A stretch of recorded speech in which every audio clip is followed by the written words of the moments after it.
ये बहुत बड़ी साजिश है जिसमें आरएसएस और बीजेपी है। और मैं जिला सहारनपुर की आपको बात बता दूं, 90% बच्चे इसमें फेल है। मोदी जी बड़ी बेहतरमी से कह देते हैं कि नई शिक्षा नीति का विरोध नहीं हुआ। अरे विरोध हो रहा था, आप देखना नहीं चाहते, ना ही दिखाना चाहते हैं। कभी हमारे रिजल्ट्स भी लेट आते हैं, कई कई महीने लेट हो जाते हैं, लेकिन वास्तविकता यह है कि देश का युवा लड़ रहा है, बेरोजगारी के खिलाफ लड़ रहा है। जब फीस बढ़ोतरी हुई तब हमने वहाँ प्रोटेस्ट किया और उस फीस बढ़ोतरी को उन्होंने वहाँ पे कम किया। कितना स्कूल कॉलेज ये सब को लेकर आप लोग कितना धरना प्रदर्शन करते हुए देखे हैं। देश में युवा जो है वो धर्म की लड़ाई बहुत अच्छी तरह लड़ रहे हैं। बाबा साहब डॉक्टर भीमराव अम्बेडकर ने एक बात कही थी कि शिक्षा होता है निकाल तुझे जो पेगा उतारेगा। नमस्कार दोस्तों, मैं जासूस मोहम्मद। आप लोग ये जो प्रदर्शन कर रहे हैं शिक्षा नीति को लेकर, इसके ऊपर प्रदर्शन कर रहे हैं, तो शिक्षा का स्थिति तो मतलब मोदी जी ने बहुत ही ठीक कर दिया है। लोग खुश है, उनको जिता रहे हैं, वोट दे रहे हैं, तो फिर आप लोग प्रदर्शन किस चीज को लेकर? हम प्रदर्शन इसलिए लेकर कर रहे हैं, जितने भी प्रोफेशनल कोर्सेज हैं वे सिर्फ प्राइवेट कॉलेजों में है, गवर्नमेंट कॉलेजों में नहीं है। अच्छा, हम चाह रहे हैं कि ये गवर्नमेंट कॉलेजों में भी प्रोफेशनल कोर्सेज आए जाएं, ताकि जिससे गरीब का बच्चा भी कम फीस में अपना कोर्स कंप्लीट कर सके, ताकि वो भी अपने सपने साकार कर सके। हम इसलिए प्रोटेस्ट बनाए हैं। और जैसे कि सेमेस्टर टाइम टू टाइम नहीं हो पा रहे हैं, उनकी कभी लंबी डेट बढ़ा दी जाती है, कभी हमारे रिजल्ट्स भी लेट आते हैं, कई कई महीने लेट हो जाते हैं, इसलिए हम प्रोटेस्ट पर आए हुए हैं। तो जैसे कि मैं बिहार से आता हूँ, बिहार में 3 साल का जो कोर्स होता है, बीबीए का या बीबीए का जो भी कोर्स होता है, 5 साल में कम्प्लीट होता है। और वहाँ पे तो मोदी जी की सरकार है नहीं, वहाँ पे नीतीश कुमार है। तो इसमें मतलब मोदी जी इसमें क्या करेंगे? जो वहाँ पे सरकार है, स्टेट गवर्नमेंट है, उसको नहीं इस पे काम करना चाहिए? वो काम करना चाहिए, लेकिन जो हमारी पहले शिक्षा नीति चलती हुई आ रही थी, हम उसी में खुश हैं, क्योंकि उसमें हमें बहुत ही फायदा हो रहा था। इसमें हमारा टाइमिंग बहुत बढ़ता जा रहा है ना, इसलिए प्रदर्शन पर आए हुए हैं। जी, मेरा नाम सागर गौतम है और मैं स्टूडेंट फेडरेशन ऑफ इंडिया का जिला अध्यक्ष हूँ सहारनपुर से। देखिए, जो नई शिक्षा नीति है, जब कोरोना काल में 2020 में हम लोग अपने घरों में बैठे रहे थे, तब हमारे ऊपर इसे जबरदस्ती थोप दिया गया था। और नई शिक्षा नीति पूरे बच्चों के ऊपर हावी है।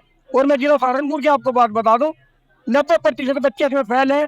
नई यूनिवर्सिटी बनी है महासागुंगा यूनिवर्सिटी, वहाँ का बद से बदतर हालत हो चुकी है। जो वहाँ का जो मौजूदा मतलब वो होगा, विधायक होगा, सांसद होगा, तो आप लोगों ने उनसे सवाल किया है कभी? देखिए, वो पहले तो वहाँ जाके जागते नहीं है। अच्छा, उन्हें वोट से मतलब है, जब वोट मिल जाता है तो अपने घरों में बैठ जाते हैं। वो जो ना आए दिन महासागुंगा विश्वविद्यालय जो योगी ने बनाई है वहाँ सहारनपुर की धरती पर, वहाँ डेली बच्चे बैठे हुए हैं, धरना प्रदर्शन कर रहे हैं। आप ये देखें, पूरी क्लास फेल है, बीए बीएससी बीकॉम तमाम छात्र। और हम लगातार फीस बढ़ोतरी हो रही है। जब फीस बढ़ोतरी हुई तब हमने वहाँ प्रोटेस्ट किया और उस फीस बढ़ोतरी को उन्होंने वहाँ पे कम किया। तो स्कूल को लेकर आप कितना, स्कूल कॉलेज ये सब को लेकर आप लोग कितना धरना प्रदर्शन करते हुए देखे हैं? जी, आप कुछ बोलना चाहेंगे? ये जो तो प्रदर्शन कर रहे हैं आप लोग शिक्षा नीति को लेकर, तो मतलब क्या आप कहना चाहेंगे?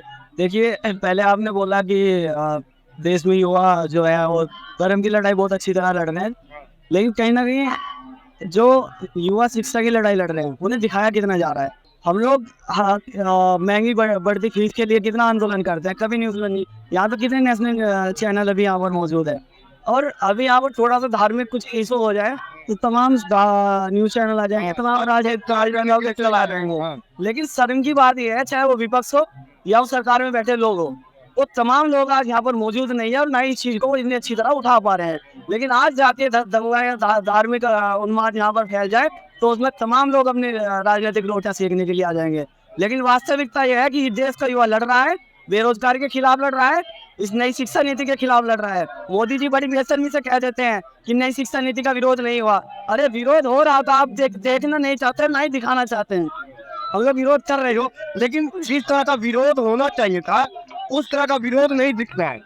तो बता रहा हूँ कि जो न्यू एजुकेशन पॉलिसी की जो कमियां हैं, हम लोग बता के थक जाए, ना तो मीडिया दिखा रही है, नई सरकार उस पर। यानी कि आप कहना चाह रहे हैं कि मीडिया दिखा नहीं रहा है, प्रदर्शन जो भी हो रहा है वो मीडिया नहीं दिखा रहा है, वो सरकार के हाथों में।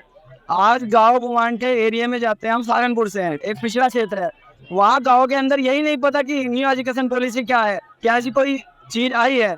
सही या गलत का तो बात का सवाल है। यानी कि कहीं ना कहीं आपने खुद देखा, इसे लागू करने का तरीका कितना गलत था, संसद में चर्चा नहीं हुई, तो लोगों को पता कैसे लगेगा? ये बहुत बड़ी साजिश है जिसमें आरएसएस और बीजेपी ने कैसे शिक्षा का भगवाकरण कर दिया गया। तो कांग्रेस के टाइम पे भी शिक्षा का यही हालत था भाई। कांग्रेस और बीजेपी में हम लोग देख पाते, कम से कम वो विरोध को सुनते तो थे। हम मानते हैं वो भी आरएसएस से ही निकली एक पार्टी है, हम ये भी मानते हैं। आज दिख रहा है कितने लोग यहाँ पर मौजूद है, लेकिन कम से कम वो सुनते थे, इतना बस हम लोग देखते हैं। अच्छा, बीजेपी इतनी नालायक पार्टी है कि वो सुनने के लिए तैयार नहीं है कि हमारा विरोध क्या है। तो मतलब यहाँ पे प्रदर्शन प्रोटेस्ट जो कर रहे हैं इसके मतलब क्या उद्देश्य क्या चीज है? उसका उद्देश्य ये है वो हमारे बच्चे के ऊपर जबरदस्ती है नई शिक्षा नीति जबरदस्ती थोपे जा रही है। जिन बच्चे को ये कोर्स नहीं पता कि किसको क्या होगा, तो नई शिक्षा नीति पर जबरदस्ती उनके ऊपर थोपे जा रही है। जिसके विरोध में आज जिला सहारनपुर से भीमा जैविक संगठन की पूरी टीम जंदे बंदे पहुंची और इस लड़ाई को पूरी मजबूती के साथ में लड़ करके इस लड़ाई को जीतेंगे। जो सरकार मतलब केंद्र में है, जो सत्ता में है, वो जो शिक्षा नीति को लेकर मतलब उतना पैसा खर्च नहीं कर रही है, क्या उसको लेकर आप लोग गहरा प्रदर्शन कर रहे हैं? देखिए बाबा साहब डॉक्टर भीमराव अम्बेडकर ने एक बात कही थी कि शिक्षा वो सैनिक का दूध है जो पिएगा वो डालेगा। और आज उस दूध को आज ये बीजेपी निगम में मेरी सरकार उसको लाखों करोड़ रुपए में बेचने का काम कर रही है। बच्चों को गरीब मजदूर के बच्चे कहाँ पढ़ेंगे? अगर आप शिक्षा इतनी महंगी कर दो गरीब मजदूर बच्चे कहाँ पढ़ेंगे? कहाँ पढ़ेंगे ये बताइए आप। और ये तो बड़े बड़े मंचों में कहते हैं, बीजेपी सरकार कहती है हम ये करते हैं वो कर देंगे, क्या कर देंगे? बच्चों को गुमराह कर रखा है। मैंने देखा था जब से सागुपर यूनिवर्सिटी बनी जो सहारनपुर की धरती पर है, पूरे मंडल के बच्चों को इतने परेशान हो गए हैं क्योंकि सभी बच्चों की दिन पर दिन बैग आ रही है। देखिए जब से बीजेपी सरकार आई है सबसे ज्यादा बच्चे तब से आई है। स्थिति तो पहले भी खराब थी ना, बीजेपी सरकार इसमें क्या करे? देखिए अगर तो कुछ खराब नहीं था, कुछ नहीं था, पहले सब ठीक था। बीए 3 साल पहले ठीक था, पहले ठीक था। बीए 3 साल की जब 4 साल कर दी, ये क्या ठीक है सरकार में? इस सरकार में तो गरीब मजदूर लोग सब परेशान है। कौन खुश है हमें बताइए, हमें कौन खुश है? सब लोग रोड बदल के आवाज उठा रहे हैं। उधर हमारी बहन दलित राम विश्वविद्यालय में बैठी है 4 नंबर गेट पर, डॉक्टर रितु प्रोफेसर जाति का शोषण किया शिकार होकर के उस लड़ाई को मजबूत कर रही है, बैठी है धरने पे, इंसाफ नहीं मिल रहा। और ये निगम में हमारी सरकार जबरदस्ती से उठाने काम करती है। इनकी पुलिस प्रशासन इनका है, वो लाठी बरसाते हैं। क्या सुरक्षित है यहाँ पे? माँ बहन बेटे कोई सुरक्षित नहीं है। जी बताइए। मंदिरों से भला कहाँ होगा? भला होगा शिक्षा से होगा। अरे तो लेकिन हिंदू लोग तो इसमें खुश है पूरा एकदम। हम तो खुश नहीं है, मजदूर का बच्चा खुश नहीं है। मजदूर का बच्चा शिक्षा से खुश होगा ताकि किसी मंदिर में नहीं। अगर गरीब मजदूर का बच्चा खुश होगा तो शिक्षा से होगा, शिक्षा के लिए फ्री होगी तो अच्छा बच्चा पढ़ लिख करके जो गरीब तबके ले वो आगे उठ जाएंगे। अच्छा, क्योंकि बाबा साहब ने कहा था रानी के पेट से राजा पैदा नहीं होगा, गरीब मजदूर के परिवार से एक राजा पैदा होगा। और वो राजा तब बनेगा जब हम शिक्षा से पढ़ लिख करके आगे पहुंचेंगे संसद भवन। तो आप लोग देख सकते हैं दोस्तों यहाँ पे काफी शिक्षा नीति को लेकर प्रदर्शन चल रहा है। यहाँ पे बहुत सारे लोग, मैं कैमरा मैन से बोलूंगा कैमरा आप घुमा कर दिखा सकते हैं, आप दिखाइए उधर कितना प्रदर्शन हो रहा है। जो शिक्षा नीति को लेकर यहाँ पे जंतर मंतर पे बहुत सारे लोग प्रदर्शन कर रहे हैं। तो आप इस वीडियो के बारे में क्या सोचते हैं कमेंट सेक्शन में जरूर बताएं। और अगर आपको हमारा काम पसंद आता है तो जासूस बाबा चैनल को यूट्यूब पर सब्सक्राइब करें। धन्यवाद।